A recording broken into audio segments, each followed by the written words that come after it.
जय शिवराय भावांनो, पुन्हा एकदा स्वागत आहे तुमचं आपल्या यूट्यूब चॅनलवरती प्रतीक ग्राफिक्सवरती.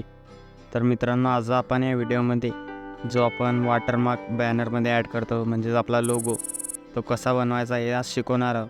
तर त्यासाठी व्हिडिओ जराही स्किप न करता बघायचा आहे आणि चॅनलवर नवीन आणि पहिल्यांदाच आला असाल तर आपलं प्रतीक ग्राफिक्स यूट्यूब चॅनलला नक्की सबस्क्राईब करा, कारण आपण अशाच प्रकारचे बॅनर, व्हिडिओ आणि लोगो वरती ट्युटोरियल आणतच असतो. तर चला तर मित्रांनो, जराही वेळ न घालवता सुरुवात करूया आजच्या आपल्या व्हिडिओला. तर सर्वात अगोदर मित्रांनो, तुम्हाला डिस्क्रिप्शनमध्ये दिलेली एक झिप फाईल आहे, म्हणजे आपले मटेरियल आहे त्यामध्ये PLP फाईलचं. ती झिप फाईल डाउनलोड करून घ्यायची. त्यानंतर आर्चिव्ह नावाचं ॲप्लिकेशनला ओपन करायचं. हे ॲप्लिकेशन प्लेस्टोरवरती पण अवेलेबल आहे. याची लिंक आपल्या डिस्क्रिप्शन बॉक्समध्ये पण दिलेली आहे, तिथून तुम्ही डाउनलोड करून घ्या. त्यानंतर तुम्ही डाउनलोड फोल्डरला ओपन करायचं आहे. झेड आर्चिव्ह ओपन झाल्यानंतर त्यानंतर डाउनलोड फोल्डरमध्ये आपण जी झिप फाईल दिलेली आहे ते झिप फाईलवरती क्लिक करायचं आहे. एक्स्ट्रॅक्ट एरिया ऑप्शनवरती क्लिक करायचं आहे. त्यानंतर इथे पासवर्ड मागेल. तर पासवर्ड आपल्या व्हिडिओमध्ये दिलेला आहे, त्यासाठी व्हिडिओ जरा स्किप न करता बघा. मी इथे आता पासवर्ड टाकून घेतो. पासवर्ड टाकल्यानंतर ओकेवरती क्लिक करायचं आहे. त्यानंतर काही अशा प्रकारे आपलं लोगोचं फोल्डर ओपन झालेलं आहे. त्या फोल्डरमध्ये आपण एक PLP फाईल दिलेली आहे. तर त्यासाठी तुम्हाला पिक्सल लॅब ॲप्लिकेशन ओपन करायचं आहे.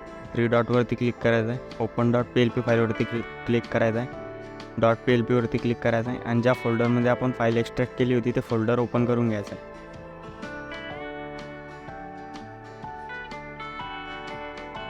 तर फोल्डर ओपन झाल्यानंतर काही अशा प्रकारचा इंटरफेस आलेला असेल तर आपल्या PLP फाईलवरती क्लिक करायचं आहे. ओपन अँड ॲड या ऑप्शनवरती क्लिक करायचं आहे.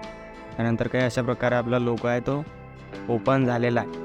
तर तुम्ही इथून असं या प्रकारे असं नाव चेंज करू शकता. तर इथे मी आता दुसरं नाव टाईप करतो. फॉर एक्झाम्पल आपलं चॅनलचं नाव आहे.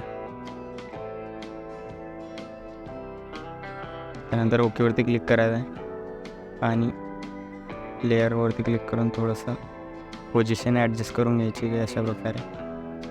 त्यानंतर इथे एडिट्सवरती क्लिक करून इथे ग्राफिक्स टाईप करून घेऊ.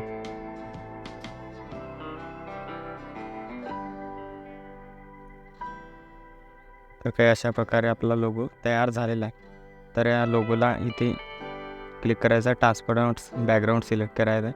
3 डॉटवरती क्लिक करून एक्सपोर्ट इमेजवरती क्लिक करायचं आहे. डिफॉल्टला अल्ट्राला ठेवायचं आहे. सेव्ह टू गॅलरी ऑप्शनवरती क्लिक करायचं.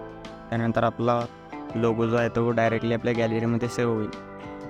हा लोगो तुम्ही कुठे पण वापरू शकता. तुम्ही आता समजा बॅनर एडिट केला तर तुम्ही खाली कोपऱ्यामध्ये पण टाकून दिला. तर कसं म्हणजे कोणाला जर डिझाईन आवडली तुमची तर तुम्ही तर लोगोवरती इथे तुम्ही खाली तुमचा नंबर पण लिहू शकता. काही अशा प्रकारे कॉपी करायची लिहा. इथे तुमचा नंबर टाईप करून घ्यायला. फॉर एक्झाम्पल मी काही पण टाईप करतो.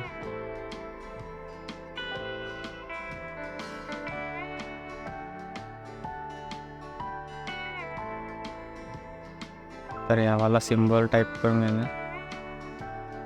या सिम्बॉल तुम्हाला गुगलवरती कुठे पण मिळून जाईल. तुम्ही तिथून डाउनलोड करून घ्यायचं. आता इथे नंबर टाईप करायचा. समजा मी फॉर एक्झाम्पल 1 2 3 4 टाईप करतो. इथे ओकेवरती क्लिक करायचं आणि याची साईज थोडीशी कमी करून घ्यायची. इथे तुम्ही तुमचा नंबर पण टाकू शकता काही अशा प्रकारे. तर आजच्या व्हिडिओमध्ये एवढंच होतं मित्रांनो. भेटूया अशा नवीन आणि इंटरेस्टिंग व्हिडिओमध्ये. तोपर्यंत जय हिंद, जय महाराष्ट्र.